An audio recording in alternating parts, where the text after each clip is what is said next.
Welcome to The Explainer. Today, we're tearing into a concrete, highly actionable manual for your life. We're basing this entirely on Thomas Alfia's monumental, literally 800-page philosophical guide, 12 Steps to a Good Life. But hey, don't worry, we aren't going to get lost in the weeds here. If you're a focused learner hunting for a structured way to find actual life meaning, and you want to do it without any of that toxic positivity or magical thinking, you are in the exact right place. We're going to distill these massive concepts into a highly practical toolkit you can literally start using today. Okay, let's dive into this. Here's our roadmap for today. 1. The perennial struggle. 2. Your hero's journey map. 3. Mastering the mind. 4. The power of doing. And 5. Making the world better. So section 1. The perennial struggle and facing reality. Let's start by validating something you've probably felt.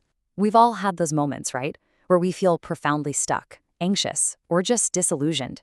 We carry around this vague, underlying sense that something is missing. Well, that pain is actually the necessary starting point of our journey.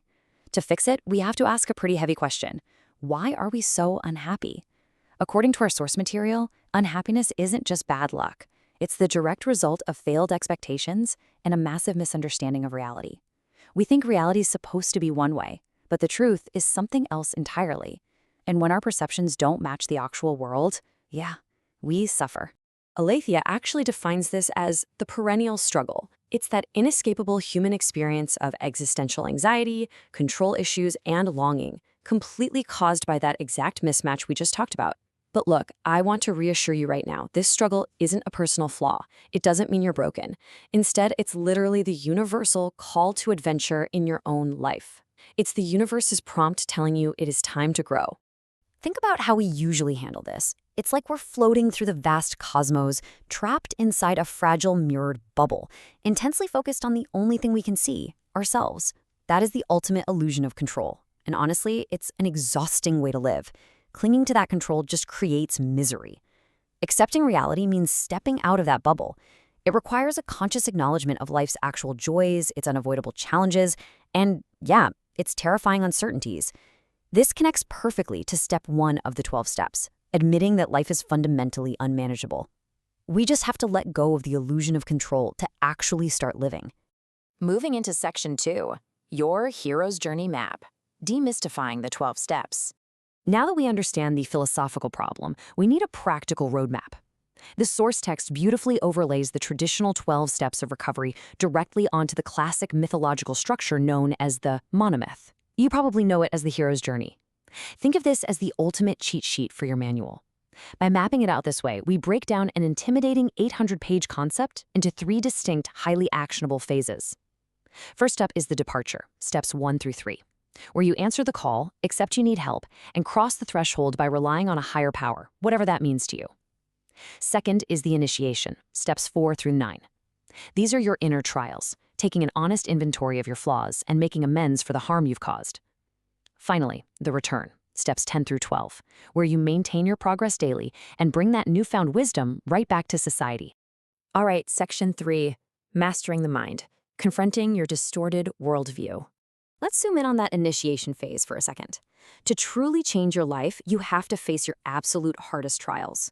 And guess what? Those trials aren't external monsters. They're your own internal thinking errors and broken worldviews. Stephen Crane summed it up perfectly. He who can change his thoughts can change his destiny. Think about it. Since childhood, we've absorbed these deeply ingrained, unconscious rules from our environment. Right now, you're carrying these around like heavy, outdated toolboxes that you're needlessly dragging everywhere. They're invisible scripts running in your head, like the belief that you have to be perfect to be loved, or that failure is fatal. If we don't monitor these thoughts, they literally control us. So how do we fix it? Well, the crucial point is that we need a method to handle our minds in real time. The text provides a super practical tool called Radar. Imagine someone undermines you at work. Step 1, reflect. Step back and just observe that sudden rush of anger without getting completely sucked into it. Step 2, describe.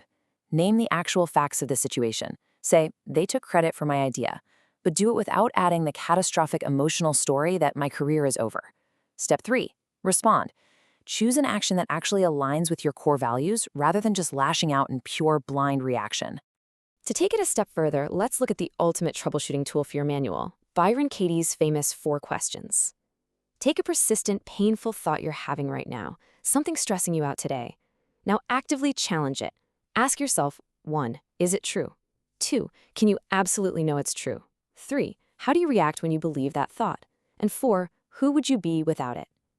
This practice actively dismantles the false stories your mind tells you, pulling you right out of that mirrored bubble and dropping you back into reality. Which brings us to section 4, the power of doing, where theory meets action. This is where the rubber meets the road, guys, because the truth is, self-knowledge is entirely useless without taking concrete action. I mean, you can read 100 books and analyze your childhood all day long, but if you don't change your daily habits, absolutely nothing changes. So, for the focused learner, here is your daily manual. This is what you actually do. You work the 12 steps sequentially. You prioritize your physical anchors, sleep, nutrition, and exercise. You use the RADAR technique continuously to manage destructive thoughts. You identify and crush your first 3 things, your daily priorities based on your values. And you make time to pray, meditate, or reflect. The author really emphasizes one major takeaway here. Engaging in these specific habits builds momentum through repetition, not inspiration. You don't wait around to feel motivated, you just do the work, and the motivation follows. And finally, section 5, making the world better, the hero's return. This is the culmination of your journey. In the monomyth, this is the hero's return, and it perfectly corresponds to step 12 of our framework. Step 12 asks you to make the world better. But listen, the source text is very specific here. It says you must do something real, hands-on, and face-to-face that costs you time or effort, and you have to do it without expecting recognition. It's not about retweeting a cause or just donating money to assuage your conscience. It's about quietly mentoring a kid in your neighborhood, or literally picking up a shovel to build something real. True meaning comes from returning from your inner trials and getting your hands dirty for someone else in a deeply personal, tangible way. We've covered the core struggle, mapped out the roadmap, learned how to reframe our mindset, established the daily actions, and looked at the ultimate goal of giving back. You've got the manual. So, as we wrap up this explainer, I want to leave you with one final provocative question to carry with you today. What step are you on?